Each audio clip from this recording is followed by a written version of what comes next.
Well, good morning. This is Barry Odell with the Church of Christ at Mammoth Spring Facebook page, and it is Monday morning, May 9th, 2022. Hope everybody's doing well today. Hope you had a good weekend. And we are getting back to our study of 1 Corinthians today, and we're in the last part of chapter 9. We're going to start in 1 Corinthians 9 and verse 19 today and finish out this chapter. So let's see who we've got here this morning so far. Sheila, Brian, Lyle, Linda, Laura, good to see all of you guys. We're also cross-posted onto the Near Churches page. And as always, if you have any questions or comments, let us know by typing in the comment section. Feel free to ask a question. And I guess I should go ahead and say this too. Any question, it may be a question that you have, maybe not about anything necessarily we're talking about, but perhaps a question you've wondered about that I could answer, possibly. Feel free to add those in there too. Some people don't like to do that publicly. If you'd like to send me a question through private messenger, you're always welcome to do that as well. So anyway, hey Wayne, good to see you on here this morning. 1 Corinthians chapter 9 is where we are. You go all the way back to the beginning of chapter 8, and Paul begins discussing in chapter 8 conscience and Christian liberty, and one of the principles that he teaches in this chapter, and also into chapter 9 by alluding to himself, is, hey, good morning, Kiza. One of the things that he's teaching is just because you have the right to do something doesn't mean that you should do it. Okay? And he uses the eating of meats that had been offered to idols and then the rest of that meat that was sold in the meat market. You may have the right to do that, but exercising that right to the detriment of others is wrong. It's not a sin to eat meat, and it wasn't a sin to go out into the marketplace and buy meat that the other part of that animal had been offered to a sacrifice. That was not sinful. But the way you conducted yourself in regard to other people and how it might affect them, it can become sinful. So, hey, Miss Louise, hey, Barry and Glenda, good to see you guys. So as we then get into 1 Corinthians chapter 9, he begins talking about himself and the rights that he had, the liberties that he had within Christ. He didn't exercise all of those rights. He could have, but he didn't.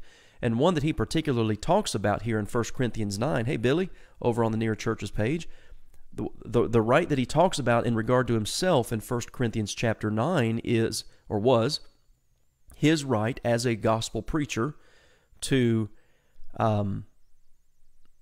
be supported by the church. Now, what was going on basically in Corinth, and we're just kind of reminding ourselves where we are, what's going on here. There were some in Corinth who were causing trouble, essentially questioning Paul's apostolic authority because he refused to take monetary support from the church there. And he's kind of in a difficult situation with some of these people because if he didn't take it, they question his authority.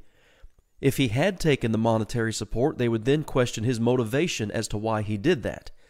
And so Paul did everything he could do to not only to preach the gospel, but to do so in Corinth free of charge. Remember, he was a tent maker.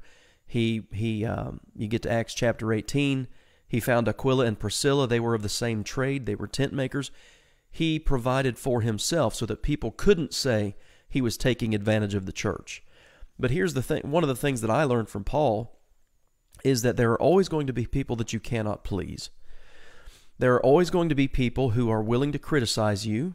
There will always be people who can do what you're doing and they can do it better. They have a better way. They're always right about things. And, the fact of the matter is you're going to have to deal with that through life. But as a Christian, you conduct yourself in the best manner possible at every time, regardless of who you're dealing with. And I think he kind of lays that out in the last half of this chapter here, the last part of 1 Corinthians chapter 9. He felt indebted to preach the gospel, and he was going to do that, and he was going to continue to do it the way he was doing it, regardless of some of the false accusations that were made against him. And as we start the section we're on today here in 1 Corinthians 9, verse 19, he says this, "For though I am free from all men," he was free in the sense that he took care of himself. He took care of his own needs in regard to Corinth. He did take money from other churches, monetary support from other churches, but not from Corinth. He supported himself. Though I am free from all men. It might be the case that people who who are fully supported by a church or by churches, let's say, in mission work, they might feel some sense of obligation to bend to the will of their supporter, even if that will is against God's will. They may feel that necessity because, well, that's where my money comes from. And if I go against what they want, then they can cut off that supply of money. Paul's like, no, I'm free of all that. I don't have that, I guess I might use the word burden. I don't have that burden on my conscience. I don't have to worry about that. I'm free from all men so that I may be the servant of all. And there's great wisdom in what Paul does here. And so he lays it out. Why is it the case that he's free from all so that he can be the servant of all? Well, so that he might win the more. He can influence a lot of people by the way he was conducting himself. And so then he illustrates what he means. To the Jews I became as a Jew, that I might win the Jews. To those who are under the law, as under the law, that I might win those who are under the law. And that's kind of a way of saying the same thing a bit differently, but saying it twice. Paul, I mean, we know his background. He was a Pharisee of the tribe of Benjamin, a Hebrew of the Hebrews, he says in Philippians chapter 3. You couldn't be any more of an Israelite than Saul of Tarsus was. So upon his conversion to Christ, of course, his main source of persecution came from a Jewish audience, let's say. Well, when he went to each place, one of the first things he always did was go immediately to the synagogue of the Jews to reason with them out of the Scriptures.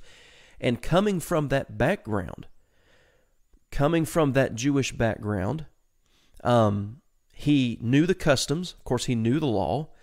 And he could, I think the best word to use here is adapt. He could adapt himself to any situation.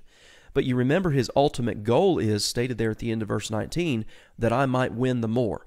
Now, he's going to qualify how he conducted himself here in just a minute. He would do whatever he could to win more people to Christ. He was free from all men. He's going to serve everybody.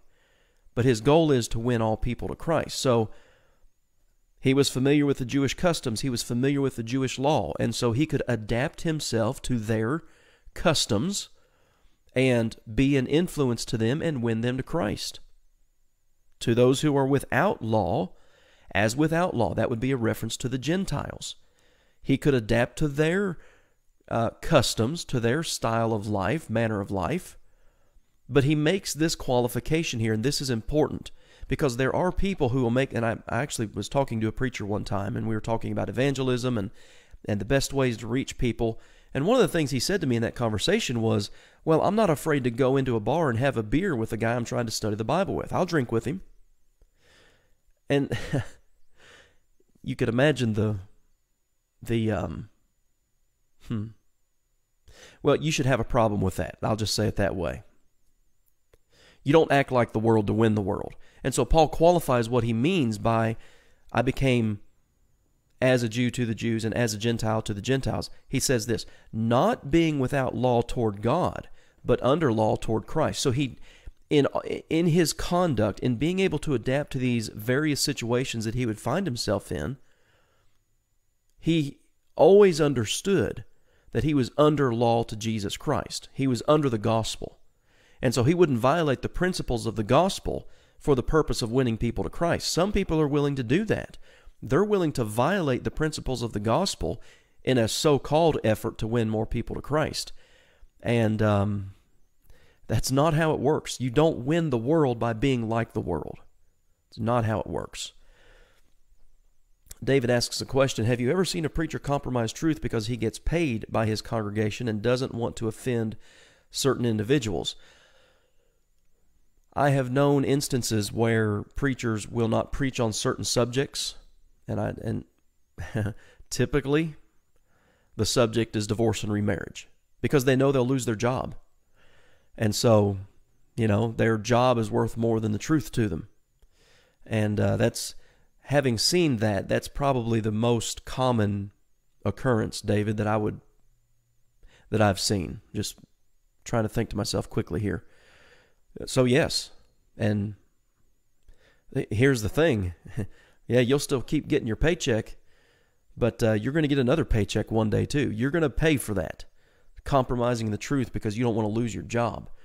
that shows a weak individual who will bend to that type of pressure just for money. Anyway, he would do whatever he could to win people to Christ, but within doing whatever he could, he understood that he was under law toward Christ. He couldn't violate the law of the gospel. Why? Why would he become, as he says there in verse 21, to those who are without law, as without law, we'll skip the parentheses, that I might win those who are without law. Talking about his Gentile audiences. And when you think about Paul and all the travels that he did, and this is even applicable in our world, you can travel to different places in the world, and there are different customs that exist that they're neither right nor wrong. They're just customs of a culture, long-standing practices of a culture.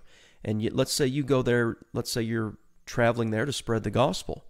The best thing you can do is to submit yourself to their customs so long as you don't violate the law of Christ. You act like they act.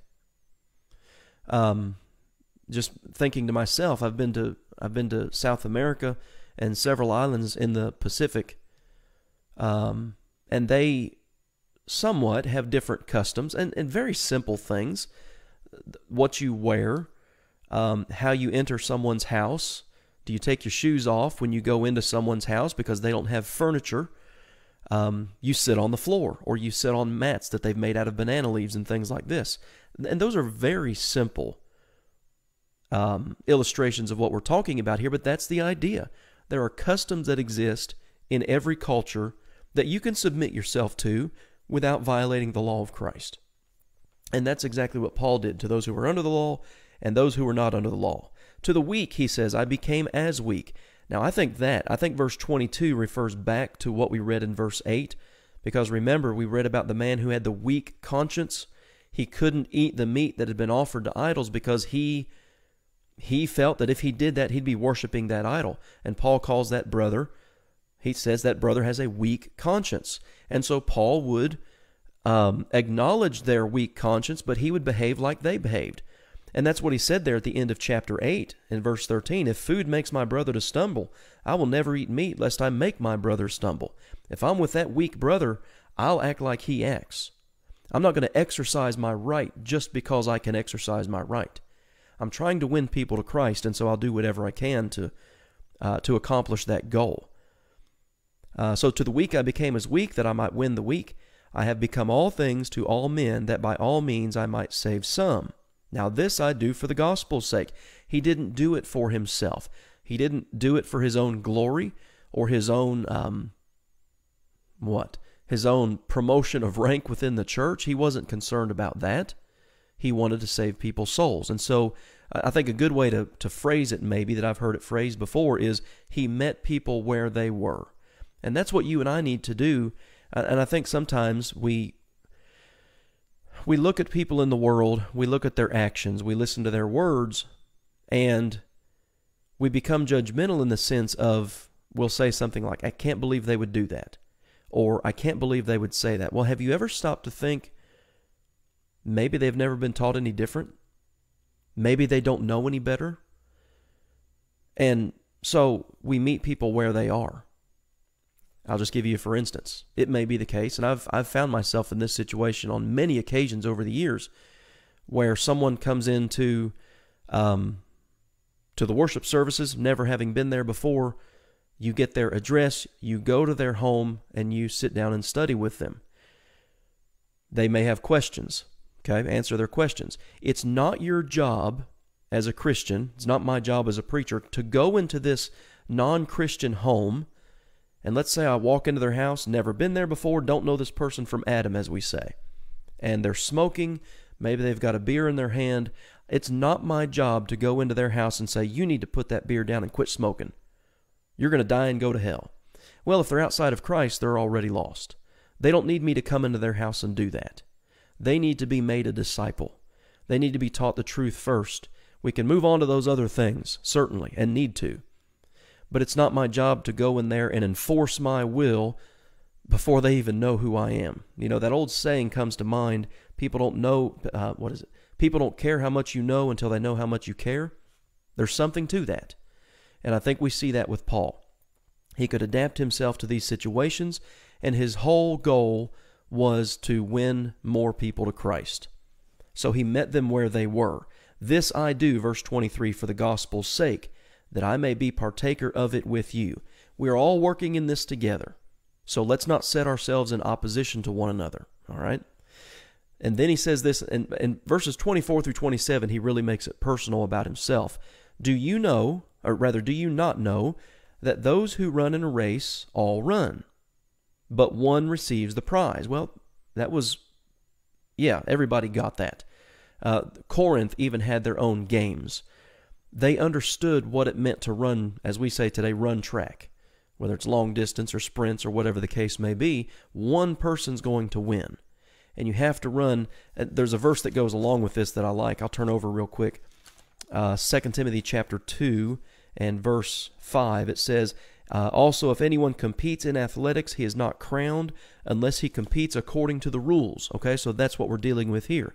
Do you not know that those who run in a race all run, but one receives the prize?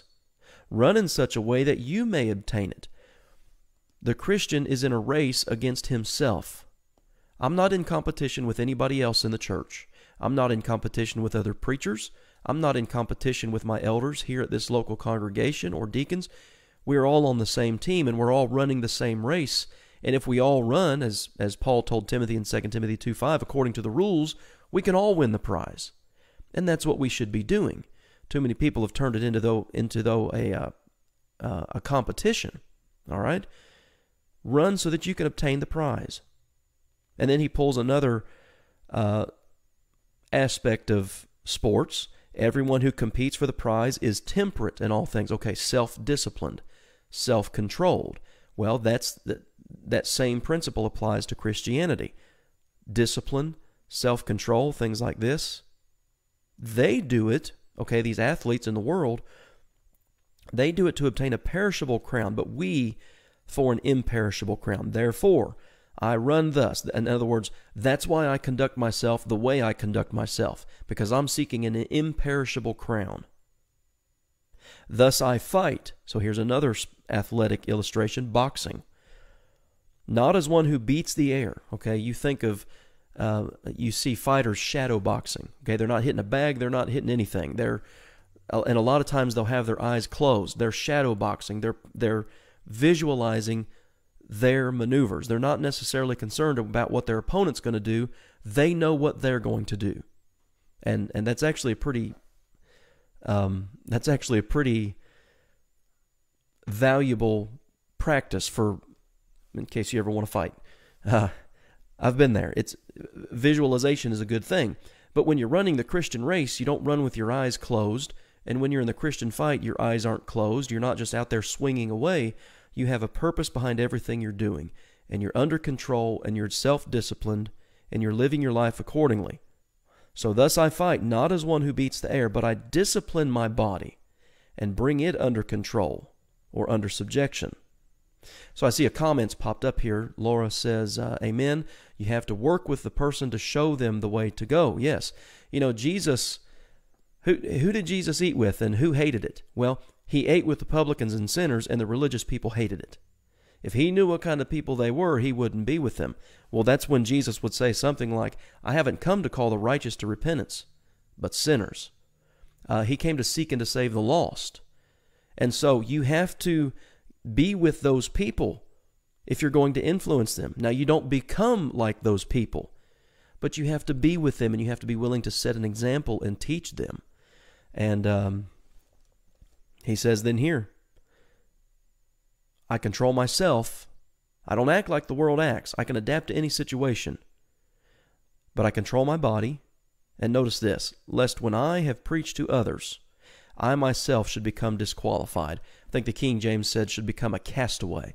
I want you to think about that for just a minute, and we'll kind of wrap it up here today. You know, it's very prevalent in many religious movements that once you're saved, you're always saved, and there's nothing you can do to lose your soul. And like Reformed theology and Calvinism teaches that the saved are saved and God will save them, and there's those numbers of the saved and lost, they say, are so certain that they cannot be altered. God's sovereign, remember they say, and God's in control, and He predetermines it all. Okay, this is the Apostle Paul, who was selected directly by Jesus Christ in a miraculous vision as he was on his way to persecute Christians. And Paul says, by inspiration of the Holy Spirit, I can conduct myself in such a way so as to become disqualified, so as to become a castaway. Listen, a Christian can lose his or her salvation. If they don't, as he says in verse 27, discipline their body and bring it into subjection. I bring it under. I control it. I control myself. So again, and that all ties back into what we've been reading in chapters 8 and all of chapter 9, is just because I can do something doesn't mean that I should do something. And I have the right to do many things, but me doing them, it doesn't make it right. Okay, we've got to be careful with how we conduct ourselves in the world, and not be selfish and not under some form of self-discipline and self-control. All right, guys, that is the rest of 1 Corinthians chapter 9. I appreciate you being on here today. Lord willing, we'll be back tomorrow at 11 o'clock, and we will start in 1 Corinthians chapter 10. As always, I don't know how far we'll get. We'll just have to see, but I appreciate you being on here today. Appreciate the interaction. I want you to always feel free to do that. So, I guess that's it. I hope you guys have a good day, and hope to see you back here tomorrow at 11 o'clock.